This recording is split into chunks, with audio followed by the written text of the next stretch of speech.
I'm Diane Swan. This is my husband, Gary. He's going to stay right there. I told him he wouldn't have to speak. He says I have enough to say for two people, so that's what we're going.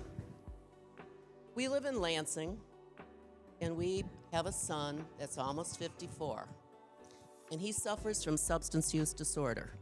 His substance is alcohol. We have known this about him for probably over 10 years. We will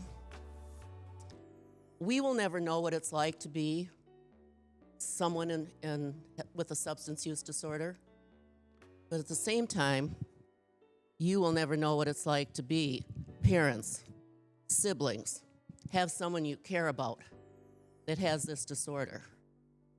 When people ask me about it, I tell them very simply, it's a certain kind of hell, very simply. Those phone calls from him in the middle of the night, or no phone calls at all for a long time. You get a call from the ambulance company. Maybe it's the sheriff's department.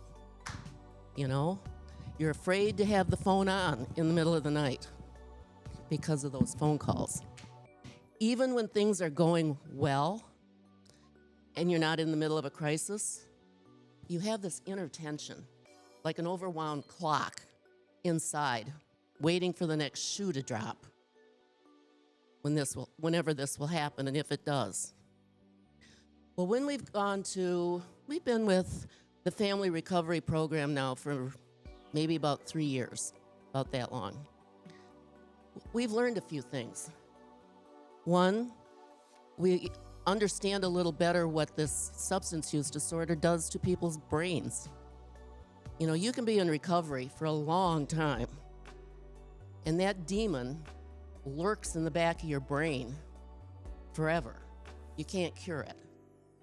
I know when I heard that the first time, I about cried all the way home. I was so depressed, thinking this is going to be his life and our life from now on. But that demon lurks in the back of your brain, just waiting for a weak moment of yours, and it'll come out and get you again. So you've got to be careful. I've also learned that a lot of the things I did for our son, I thought I was being supportive.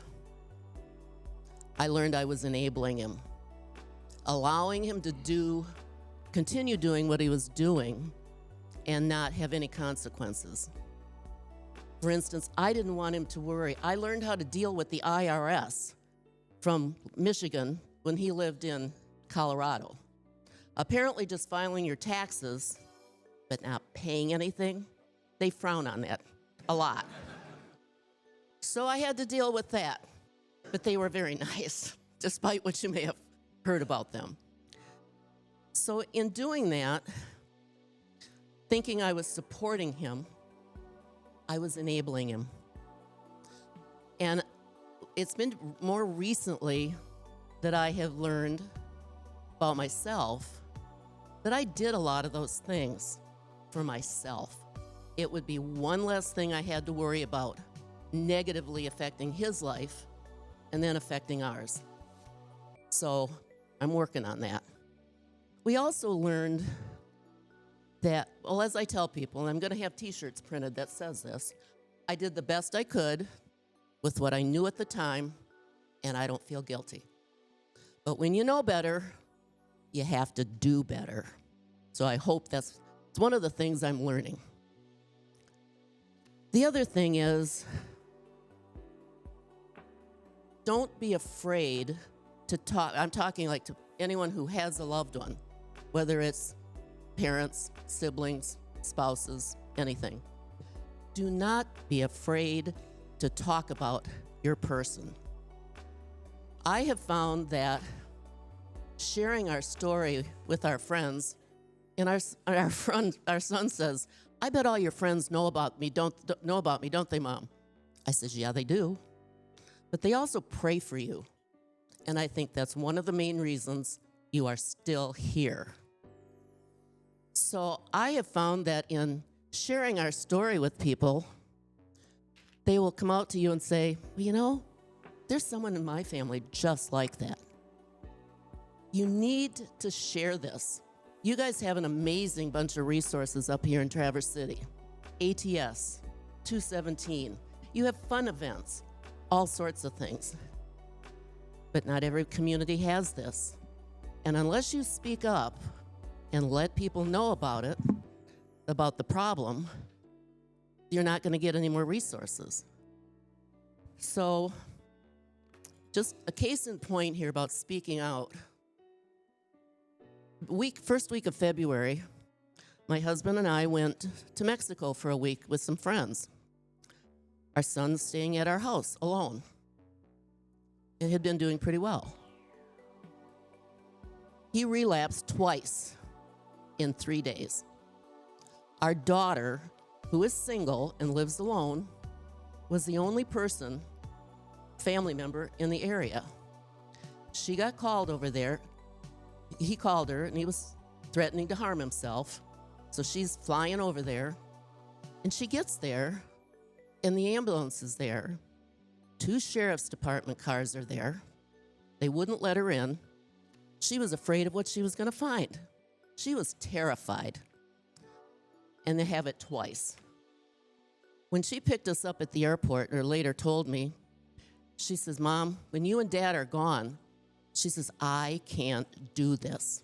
I can't handle him." She was so traumatized.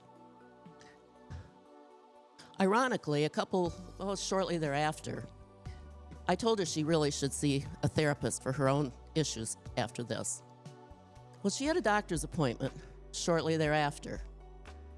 And she's in the exam room, and the nurse comes in, as they do first, and she's, "How are you feeling?" She burst into tears. She had a meltdown. All that terror that she had been holding in came out. And that nurse said to her, "I have someone like that too." And she talked to her for a while. And the nurse must have said something to the doctor, because when she came in, she said, "I'm dealing with my brother too, just like you are." 3 people in a small room, and they all had someone they cared deeply about with a substance use disorder problem. So it affects everyone. But I encourage you to suggest to your loved ones, your friends, whoever that care about you, have them go to the family recovery group. We are supportive of each other. We learn things. There are a few tears, but that's okay. There's Kleenex, and they stay there. Not the tears or Kleenex, but your feelings. And what's said there stays there. And sometimes there's treats, usually. But if you're doing it on Zoom, you don't get those. So try it. I think your person will really like it and benefit from it.